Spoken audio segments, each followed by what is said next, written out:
Now let us see how we can name this carboxylic acid. Carboxylic acid. How can we give the names to the carboxylic acid? Carboxylic acid are named by replacing suffix. The suffix means the last 3 letters of alkane. That is alkane. This is written in this way. So we are having these words, these letters here, A and E, is then omitted and then replaced by what? Or it is replaced by R-N-O-I-C and followed by the word acid. Kwa manake alkane tunaiondolea herufi hizi tatu za mwishoni, halafu tunaiwekea herufi hizi hapa N-O-I-C pamoja na neno acid, tayari tunafanya neno. Example, if now we are having methane, this is CH4. To form what we call it carboxylic acid, we replace one of the hydrogen with a carboxylic group. That will be this one. Therefore, we will be having this is therefore this is now OH, and then this here it is this one, this one. So this is a carboxylic acid after we have replaced it. And the other one, this is CH3, then CH3, this is what we call it ethane. This is ethane and this is methane. Then one of the hydrogen, maybe let us say one of the hydrogen is replaced to form carboxylic acid. That's not a case. But what we are interested in here, this is a carboxylic acid.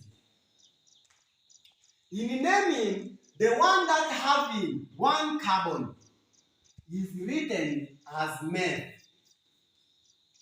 Then followed by ANOIC acid. Ambapo sasa ikiwa hivi inasomeka kama methanoic acid. Kwa mfano, this is the acid with 2 hydrogen, with 2 carbon. This is 2, and one of the carbon represents the carboxylic group. This is how we do. Now, once you look at this one, you will definitely look, it have that 2. Now, this is the F. Then, followed by these words, methanoic acid. Kwa kufanya naming, ni kuongeza haya maneno na kuondoa haya maneno. Kwa hiyo kama inaitwa ethane, inakuwa ethanoic acid. Lakini propane inakuwa propanoic acid, means the carboxylic acid with 3 carbons. This is the propanoic acid. This is called propanoic acid. This is the propanoic acid and this is ethanoic acid. The same applies. If now you are looking for butanoic acid, the carbon, butanoic acid with 4 carbon atoms. Now the last one represents the carboxylic group. Therefore we have 2 here, we have then it is 2 here, then we have then it is 3. Therefore this is called the butanoic acid. Kwa hiyo hii tutaita kulingana kwa sababu number of carbons are 4 represents by buts. And then we are having words that represent, letters that represent carboxylic acid. Ambazo ni ANOIC, kwa hiyo inakuwa butanoic acid. Lakini kifupi ni kwamba ni sawa na mtu ambaye amechukua butane, ameondoa ANE, halafu amereplace ANOIC na kuongeza neno acid, tayari unamaliza. Lakini we have isomerism. What if now you are having this one?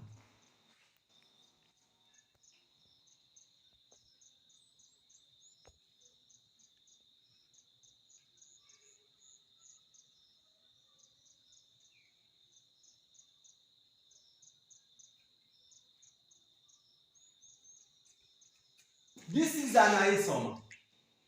Therefore, once you look at this one, utaona we are having chloro and we are having other branches. If now we mean of isomer, we mean of branches. Branched carboxylic acid. Branched carboxylic acid. If now we find branched carboxylic acid, ni muhimu sasa tukajua kwamba we choose the longest chain. Kwanza tunachagua mstari ulio msululu au mnyororo ulio mrefu kuliko zote, lakini hakikisha huo unaochagua uwe ni ule ambao una carboxylic group. Hiyo ni muhimu sana. Kwa kama hapa tumeamua kuangalia 1 2 3 1 2 3 1 2 3, kwa maana hiyo zote zina 3. Kwa hiyo nimeamua kuichagua hii hapa kama parent chain, lakini hakikisha parent chain, make sure that the parent chain must contain the carboxylic group.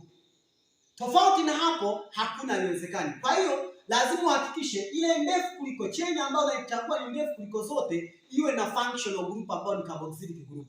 Hapo ndipo. Na unapoanza kufanya numbering, lazima ufanye numbering kuanzia kwenye functional group kuelekea unapoelekea. Example, when you look at this one, kwa hiyo hapa mimi nataka nianze kufanya numbering ili nijue sasa kwamba huyu substrate na huyu ni substrate ni wangapi. Lazima nianzie kwenye functional group ambapo itakuwa ni 1 2 3, not from here to this one. Though inaweza ikatokea, kwa mfano hii inaweza ikafanana hata kama ungeanzia huko ikapatikana 2, lakini what if unayo hii hapa, we are having this one.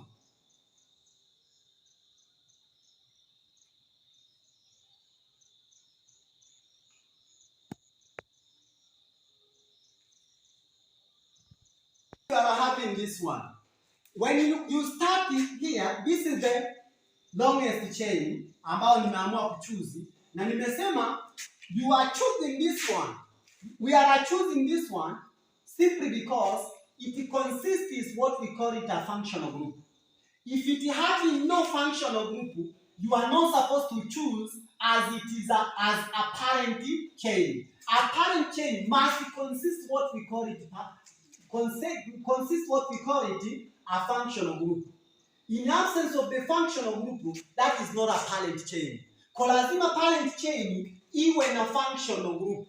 Ikishakuwa parent chain na functional group, ndipo pale sasa utakaposema kwamba hapa nimechagua parent chain, ambapo sasa numbering unaanzia 1 2 3 4. Ukianzia hapa, hii hapa utakuwa umeikosea kwa sababu 1 2 3 4 hizi substrates, hizi branches zitakuwa zinapata namba hii hapa. Tofauti na ungeanzia huko zingepata namba 2. But which one is the right way? You must start from this one going this way. Na ndio maana sasa hapa hii parent chain 1 2 3 4. Parent chain ina 4 carbons ambayo itakuwa ni butyl, then it is called butanoic acid. Butanoic acid. This is the parent name. Now this is the parent name, and this parent name must be attached to the substrate names. Now we are having, this is bromo and this is methyl. This is methyl with M, methyl, and this is bromo with B. This is bromines, bromo with B. Now alphabet, this should be the first one. So we start with this one, followed by this one. We follow alphabetic order. That is why now we like the position of this bromo means it is the 2 bromo. Then we are having, this is, we are having that, it is what we call it 2 methyl. This is methyl and it is called butanoic acid. Butanoic acid. Kwa hiyo tayari nimeandika hivyo kwa sababu ukiangalia hapa tayari nimeandika hivyo. Ukiangalia hapa 2 bromo, 2 methyl, butanoic acid. Kwa hiyo 2 methyl is a substrate and this 2 bromo it is a substrate. Number indicates the position of this bromo. It is attached to the second carbon from the functional group. and these two methyl indicate that methyl is attached to the second carbon from the functional group. Kwa hiyo maana yake ni kwamba, kwa hiyo hii ni ya pili kutoka kwenye functional group, halafu hii ni ya tatu, ni ya pili kutoka kwenye functional group. Hata kama ingetokea labda methyl ingelikuwepo hapa, maana yake ningeandika position ya methyl iko wapi. So hii ndivyo tunavyosema branched carboxylic acid unaweza ukafanya naming. Na unapofanya naming, hakikisha kwamba naming ya hii numbering inaanzia kwenye functional group, na parent name, parent chain lazima iwe na functional group ya carboxylic acid. Ukifanya kinyume na hivyo, maana yake umekosea. Kwa hiyo ndo naming. Hata kama umepewa kubwa namna gani, unafanya naming tu kwa utaratibu wa kufuata hivyo. So numbering should start from the functional group. Also, the parent chain must contain or consist the functional group of the carboxylic acid, and that is very important. And then the substituent must be located with their numbers, and those numbers shows the location of those substituents. Example, I've shown an example here. 2-methyl means 2.